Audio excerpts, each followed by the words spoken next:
Ito'y patuloy namin gagawin at tuloy-tuloy lang namin gagawin. Hanggang nandyan at mataas ang presyo ng langis ay patuloy ang tulong ng pamahalaan.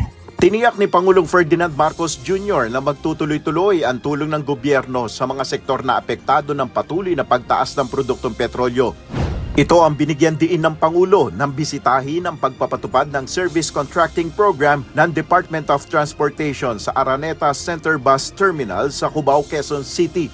Ang Service Contracting Program ay isang subsidy program ng gobyerno kung saan babayaran ang Public Utility Vehicle o PUV operators at drivers ng kada kilometro kapalit naman ng fair discount sa mga mananakay. Pag hindi na sila kumikita, hindi na sila lalabas. Wala nang kayong sasakyan. Kaya unang-una, susuportahan natin yung mga driver, yung mga operator. Pangalawa, yung mga discount na binibigay natin dahil naman para sa mga pasahero. Ito, para ulit, hindi magiging mas mabigat ang pagbayad ng pamasahe para sa mga pasahero.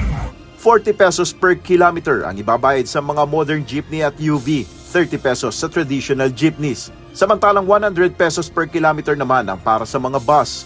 Ukol naman sa diskwento sa commuters, 40% ang ibibigay sa mga senior citizens, person with disability o PWD at mga estudyante. 20% discount naman ang ibibigay sa mga regular na pasahero.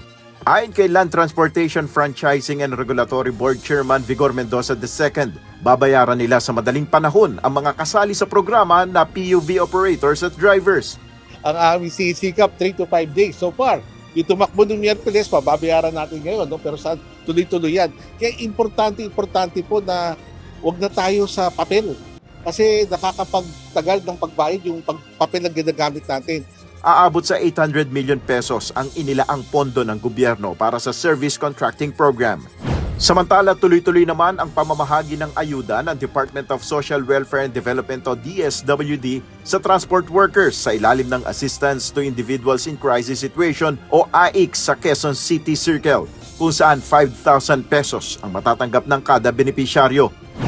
Ayon sa DSWD, aabot na sa 1 milyon transport workers ang natulungan ng gobyerno at target nila na sa katapusan ng buwan ay matapos na nila ang unang round ng pagbibigay ng tulong sa transport sector na lubang naapektuhan ng patuloy na pagtaas ng produktong petrolyo.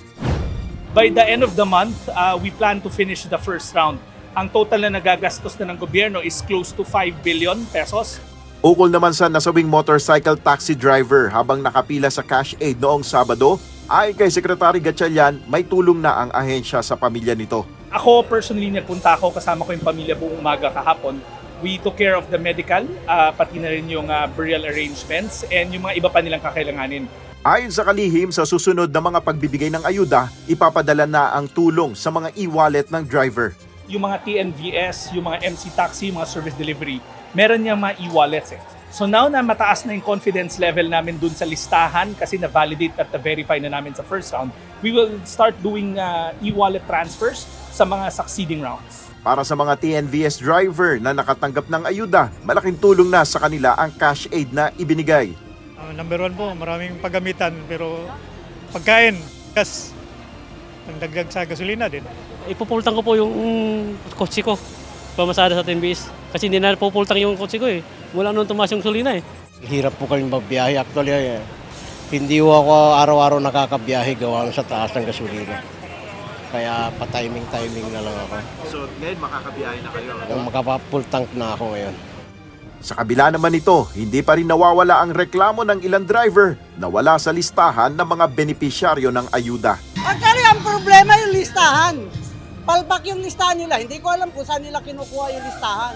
Nel Maribuho, UNTV News and Rescue. Diyos ang aming sandigan, serbisyo publiko ang aming pinaalagahan.